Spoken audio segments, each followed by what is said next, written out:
राजन तेली हे पराभवाच्या भीतीने आता अशा तऱ्हेची विधानं करत आहेत, तरी त्यांच्या विधानाकडे कोणीही लक्ष देऊ नये अशी माझी विनंती. मोठ्या लोकांची नावं घेतली की आपोआप मोठेपण मिळतं, तसं राणेंचं नाव घेऊन आपल्याला प्रसिद्धी मिळवण्याचा हा प्रयत्न आहे. निवडणूक अतिशय शांततेने चालू आहे. प्रत्येकाने आपल्या पक्षाचं काम करावं अशी नेहमीच अपेक्षा असते.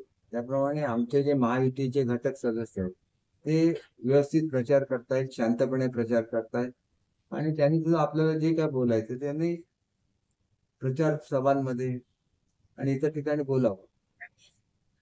त्यांना त्यावेळी दहशतवाद दिसत होता, आता दहशतवाद दिसत नाही का? राणेंकडून असे धमकी येतात. खरा दहशतवादाचा धोका हा राजन तेलींकडूनच आहे. राजन तेली दुसऱ्या मतदारसंघातून येतात, या ठिकाणी निवडणूक लढवतात, त्यावेळेला त्यांच्यावर असलेल्या केसेस, त्यांच्यावर असलेले आरोप हे सगळं बघतात. हे ह्या प्रवृत्तीचं प्रतीक आहे आणि त्याच्यामुळे माझा त्यांना विरोध आहे. अन्यथा माझा कोणालाच माझा विरोध नसतो. आणि त्यांच्यावर झालेल्या विविध केसेस हे सगळ्या लोकांनी बघितल्या पाहिजे.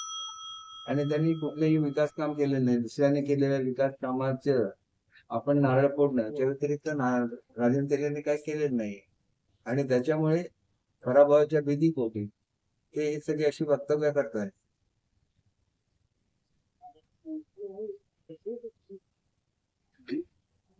उद्धव ठाकरे यांनी तुम्ही दलाल आहात आणि तिमलोची सहकार्य करून कोल्हापूरच्या सीमेवर जमीन बघत होता, अशा लोकांपासून सावध राहा म्हणतात. काय नेमकं?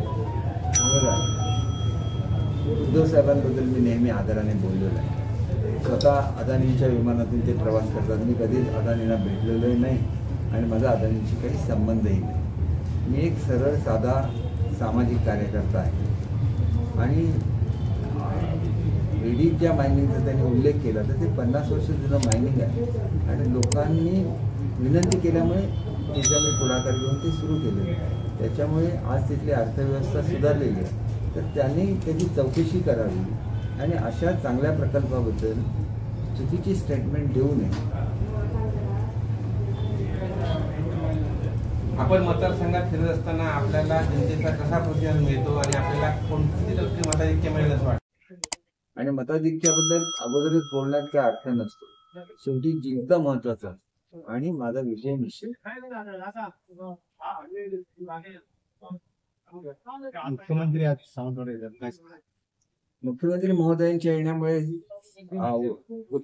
कार्यकर्ते उत्साहित होतात आणि अधिक चांगल्या तऱ्हेने ही निवडणूक लढवतील आणि आम्ही जिंकू याची मला खात्री आहे. भाई, आढाळी MIDC बद्दल गैरसमज पसरवले गेले आणि आढाळी MIDC मध्ये आता जे काम सपाटीकरण किंवा अन्य काम जी मूलभूत सुविधांचं काम सुरू आहे आणि तुमच्यावर सरपंचांनी टीका केली जाहीर सभेमध्ये, याबद्दल काय? एक गोष्ट अशी आहे की आढाळी MIDC ही मुळात केवढी डोंगराळ होती आपण सगळ्यांनी बघितलेलं आहे.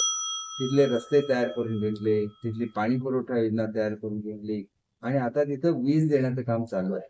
39 उद्योगांनी यापूर्वीच त्या ठिकाणी आपली नोंदणी केलेली आहे आणि त्याच्यामुळे लाईटचं काम पूर्ण झालं की उद्योग त्या ठिकाणी आपोआप सुरू होतील. कारण कोणीही पैसे भरतं त्याला ते तिथे कारखाना बांधायचा म्हणूनच पैसे भरलेले आहेत.